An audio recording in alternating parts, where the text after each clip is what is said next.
Let's kick off, and good morning and welcome to the Gulf Intelligence Daily Energy Markets News webinar, where every day we take a brief time out to review the markets opening in Asia and how they're likely to move through the day into the Middle East and Europe.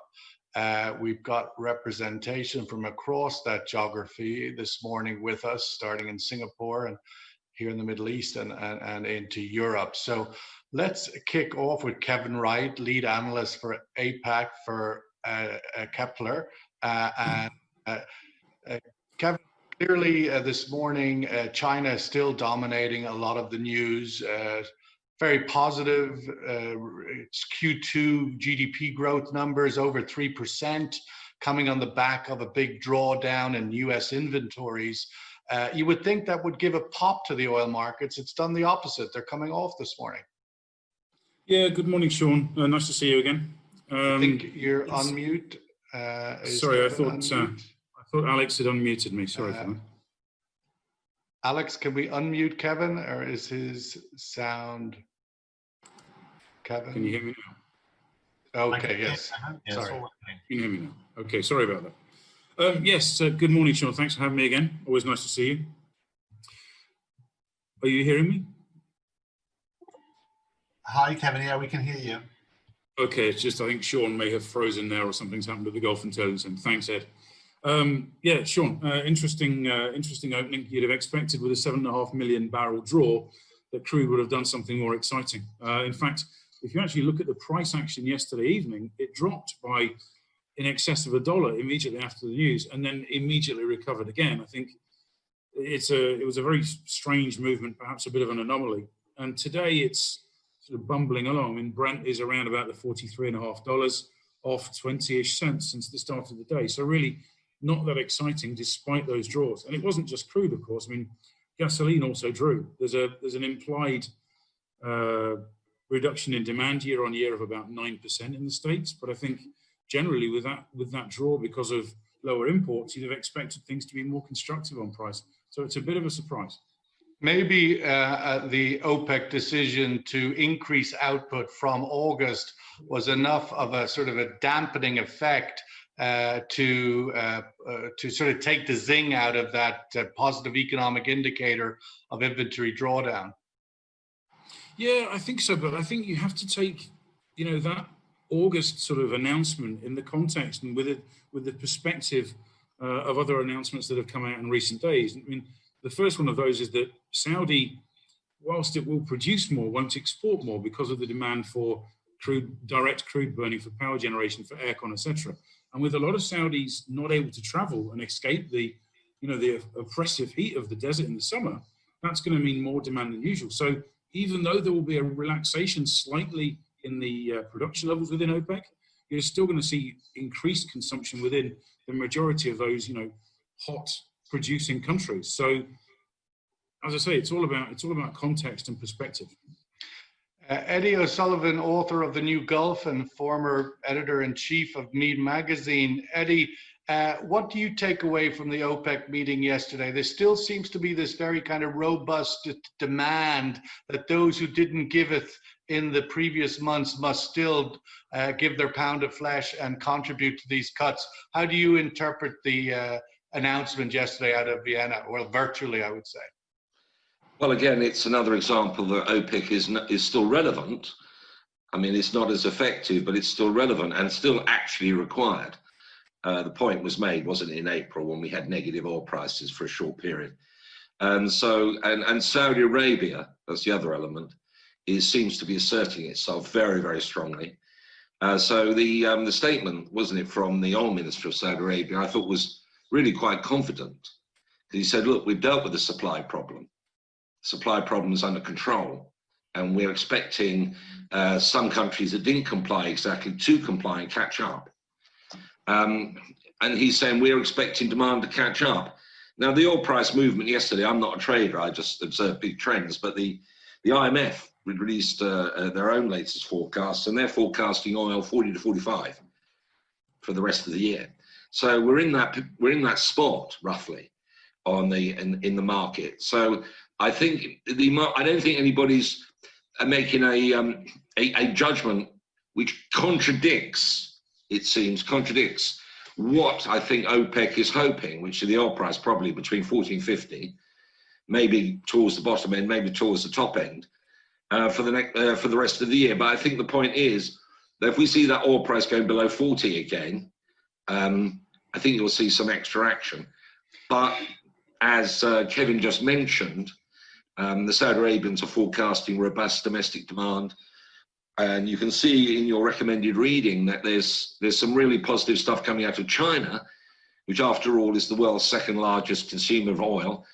And Saudi Arabia is its largest oil supplier.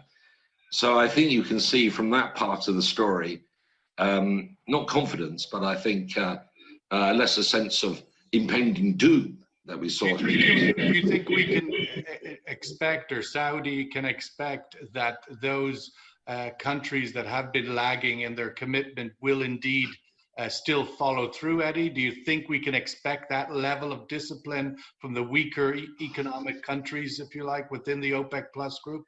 Well, this is going to be a very interesting test because you've got Saudi Arabia and Russia and the core group. How you deal with the free riders and the people that are less disciplined is something which OPEC has never managed to resolve. But there's more than one way of skinning a cat, isn't there? You don't have to bring the roof down, as Saudi Arabia and Russia did in April, to produce a result. And I think you can see they're going to be targeting individual countries. Saudi Arabian diplomacy will go into overdrive. There's more than one way of persuading countries to comply. I thought the oil minister was sounding pretty robust. He's very seasoned. Yeah, he's certainly, Eddie, I would say on that level. I've had some people ask me on sidelines, his performance of the first year or less than a year that he's taken up the position. I'd certainly say he's been a bit more robust than people might have expected. He's a gentle character, but he's definitely walked with a big stick in it, in terms of demanding compliance. Well, we know who his brother is and we know who his dad is. So, my dad's bigger than your dad.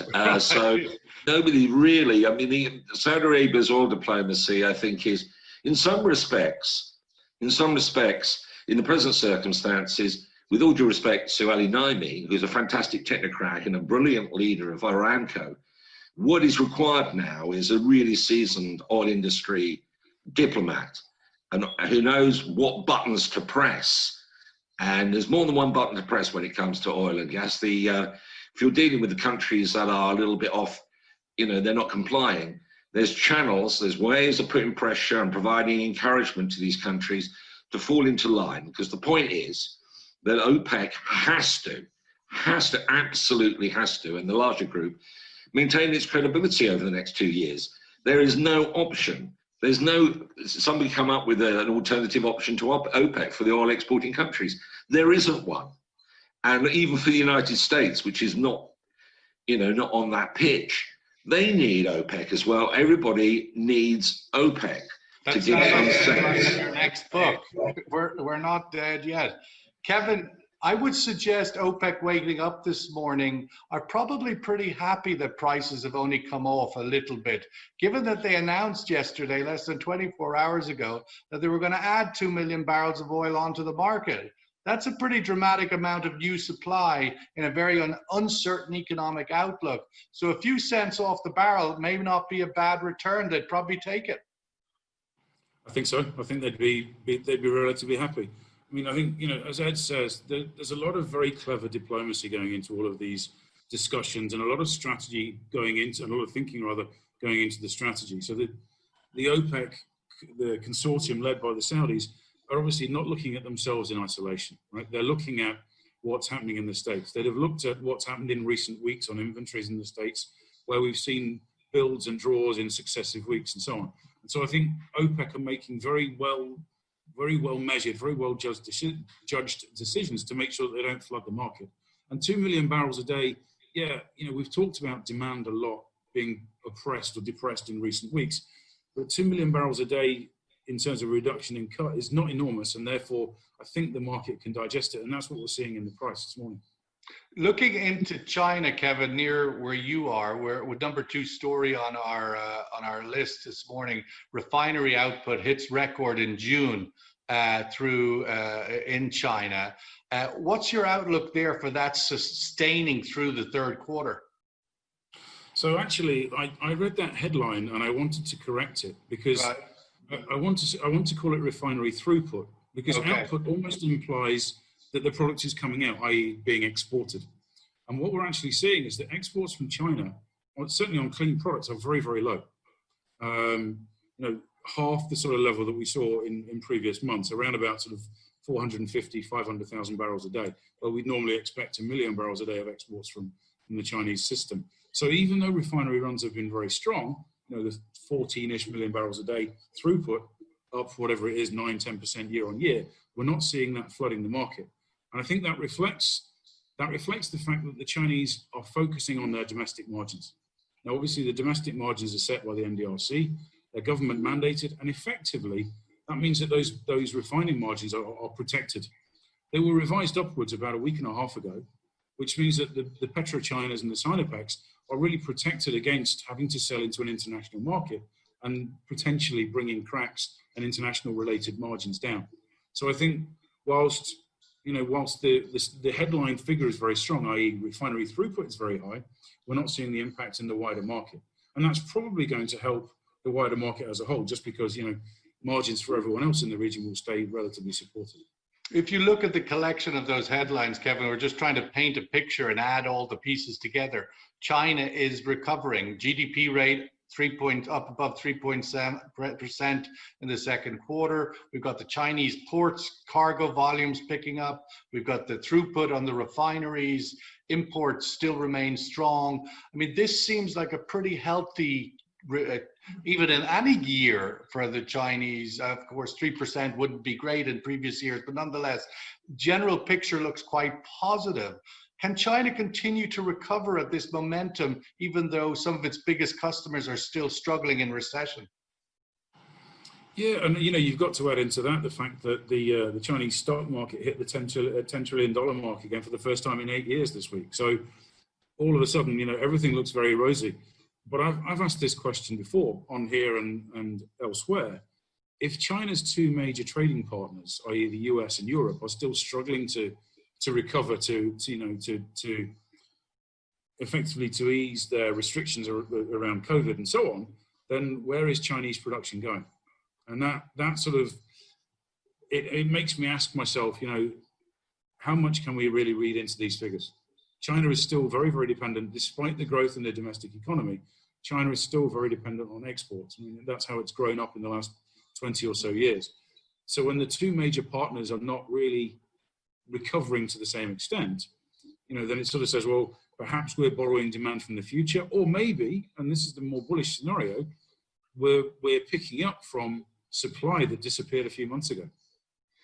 Eddie, China certainly in all the headlines for these reasons and for all the negative reasons as well, which may be one of the explanations as to why oil prices are still not getting that extra next leg up, if you like, from the 40-ish point, because the China-US, now China versus West standoff is growing. And the big headline this week, of course, out of the UK was the decision not to proceed with Huawei, or if you like, essentially reverse Huawei, because Huawei is already quite embedded within the British telecom infrastructure. How do you think that story is playing out in the UK, and will it be a trend within Europe, you think, this sort of China versus Europe now after China versus the US? What's your outlook for that? Well, the story, or the China-US story, it's been building up, and Britain has been put on the spot on this one very publicly. I think it's more or less the only advanced country which has been told by the United States to take action against a trading partner with which we've developed. The United Kingdom has gone out of its way to develop close relationships, both inward and outward investment, with the Chinese committing to invest in the nuclear energy industry in Britain. But the United Kingdom is just expressing what is going to affect the whole world. And this is an issue for the Middle East, that it seems the United States is saying us or them. It's just systematically saying us and them. And this rhetoric, and this is going to escalate, I thought, right up to the elections, because I think it seems the Trump administration is banking on this as a way of mobilizing voters. So it's not so much what's happened to the UK, it's what's going to happen to the world. And I think when you come down to the Middle East, now the figures show that two-way trade between the Middle East and, I was speaking with the Middle East perspective, China, two-way trade between China and the Middle East is 250 billion a year. China is apparently the largest investor now in the Middle East region, the biggest importer, it's the second largest consumer of oil. So this issue is going to put some of these countries in a position they don't want to be, which is to make a choice between the United States and someone else. I believe, however, that Saudi Arabia, the UAE, and the countries that really matter in the Middle East as far as oil and gas and economy are concerned, are going to navigate their way through this. Well, it would be a very risky move, if you would like, for Trump or any U.S. administration to put the same squeeze they are doing with the UK on the Gulf states, forcing them to choose, if you like we're seeing also in this story that we're following today on the Nord Stream 2 pipeline, Russia into Germany. The US has also taken the gloves off there with the European energy companies, warning them. So this sort of robust US sanction posture would be difficult to put the Gulf states under that same demand, do you think? Well, yes, it is. But in the end, you've got a dynamic in the United States, which is got its own life. And it seems that it's the consensus, political consensus in Washington, that you've got to get tough with China. The Democrats were saying that before. And in fact, it was Trump who was going out of his way to tamp it all down. Now, so you've got the Democrats, you've got the Republicans, you've got the House, you've got they've got the pressure building up, and this is creating an atmosphere which I think in some respects could be as challenging as the COVID crisis for the global economy and for the oil market. If people have to start making choices between the United States and China, it's exactly what people don't want to do, the two largest economies in the world, and you've got to choose one or the other.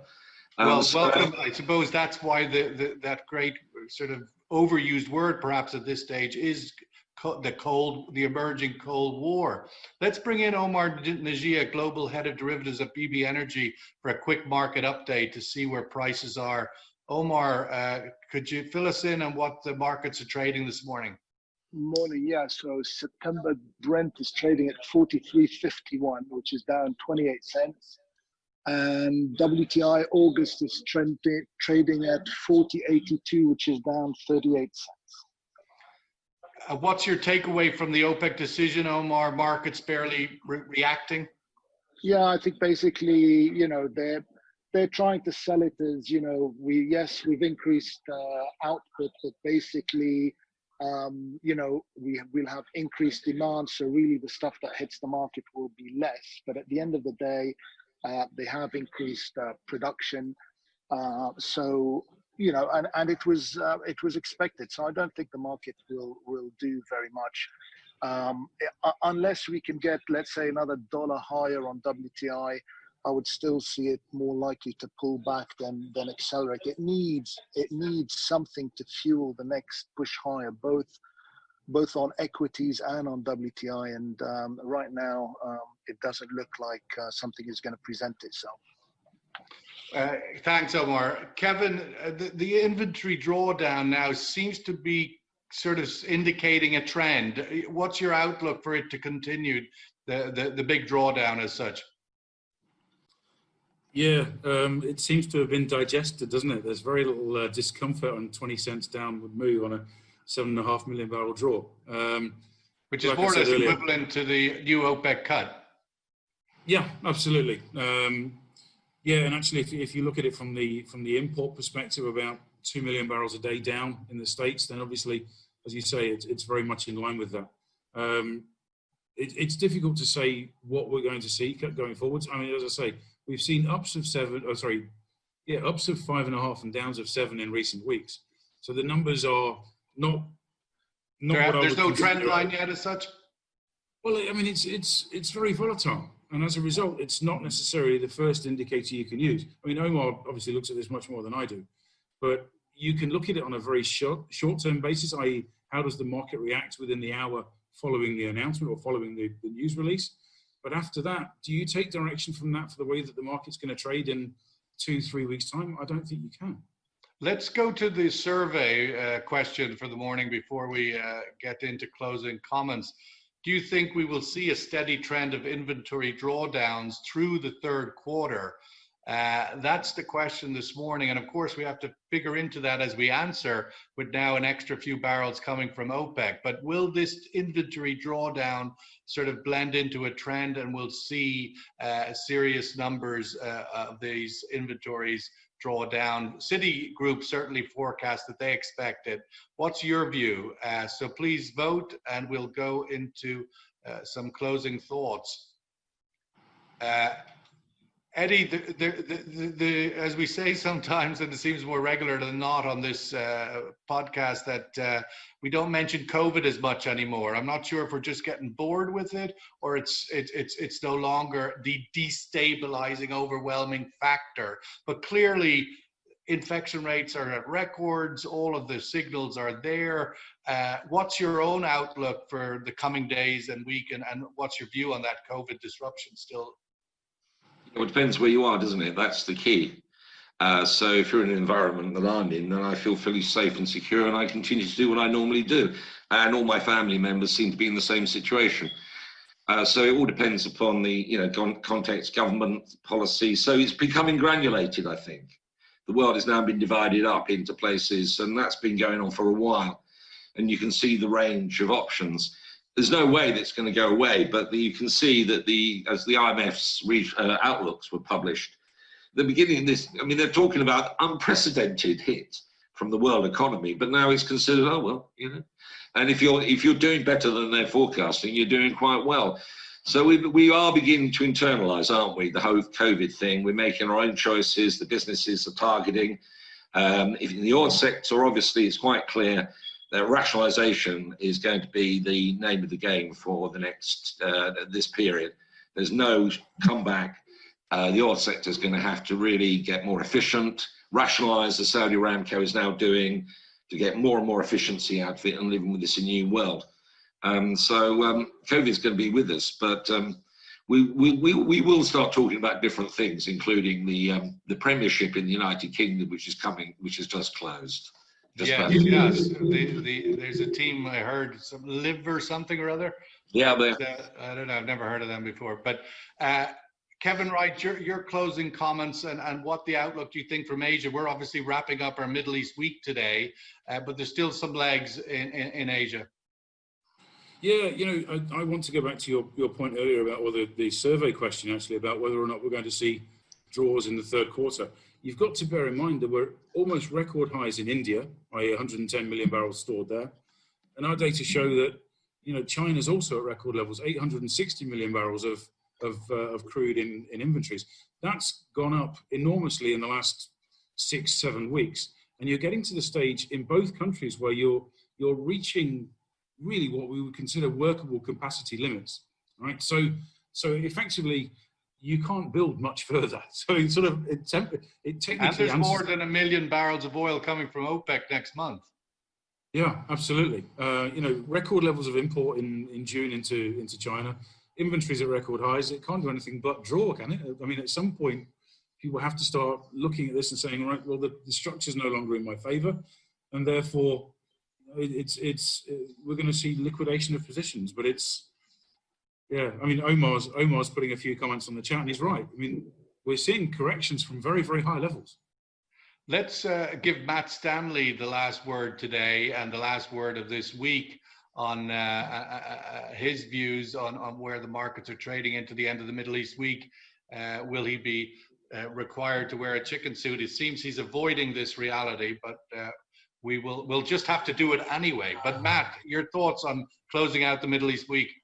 Well, I want to pick up on something Eddie said about Liverpool winning the Premier League, but they lost to Arsenal last night, so that means that Arsenal are better than anyone in the league. So that's 1 and 1 is 2. 1 and 1 is 2. Exactly. I like this hope strategy. Look, $43 a barrel seems to be where the market seems to be settled with. I mean, as Kev said, and I'm sure as you said earlier on, the inventory drawdowns in the US, you know, Ed Bell at Emirates MBD, who's one of the best economists in the region, said something on Sunday that on average, US products have grown by 10 million barrels a day for the last 10 weeks. And I can't ignore those figures. Like you said, Sean, the caveats that were put in regarding the OPEC cuts have kind of clouded what they actually mean and how the market has translated them. Fundamentally, I will say this again, there is still too much oil. There is still too much oil and there is not enough demand. If more oil is going to be produced, because it is a matter of time before the US producers come back and the OPEC start producing more because they're going to ease the production cuts, we are going to head for another cycle of correction. It's inevitable. So that's my happy thoughts for the rest of the week. That's your happy thought to take into the Middle East weekend. Okay, well, we'll go with that happy thought. I think there's one thought to keep in mind as you trade the rest of the week or look to the weekend is really, where is COVID going? Are we going towards a serious new disruption, or are we going towards, well, we can all kind of live with this scale of threat or risk, if you like. But there's increasing signals that the dots are joining. Melbourne's closed down, California's closing down again, Texas closing down. Ireland even yesterday announced that they weren't moving to the next stage of opening because of the sort of some indications that it wasn't progressing well. All of these signals could end up joining as one big fire once again, and I would certainly keep an eye on that, despite Goldman Sachs having some record income yesterday with their traders, defying all sorts of logic there. But why not, the Fed? Keep giving all of those poor investment banks in Wall Street lots and lots of more money, because they're really desperate for a shilling. Anyway, have a good weekend, everybody. Thank you so much for joining us, Kevin, Eddie, Omar, and Matt, for jumping in with the market update. And have a safe weekend, and we'll catch up next week. All the best.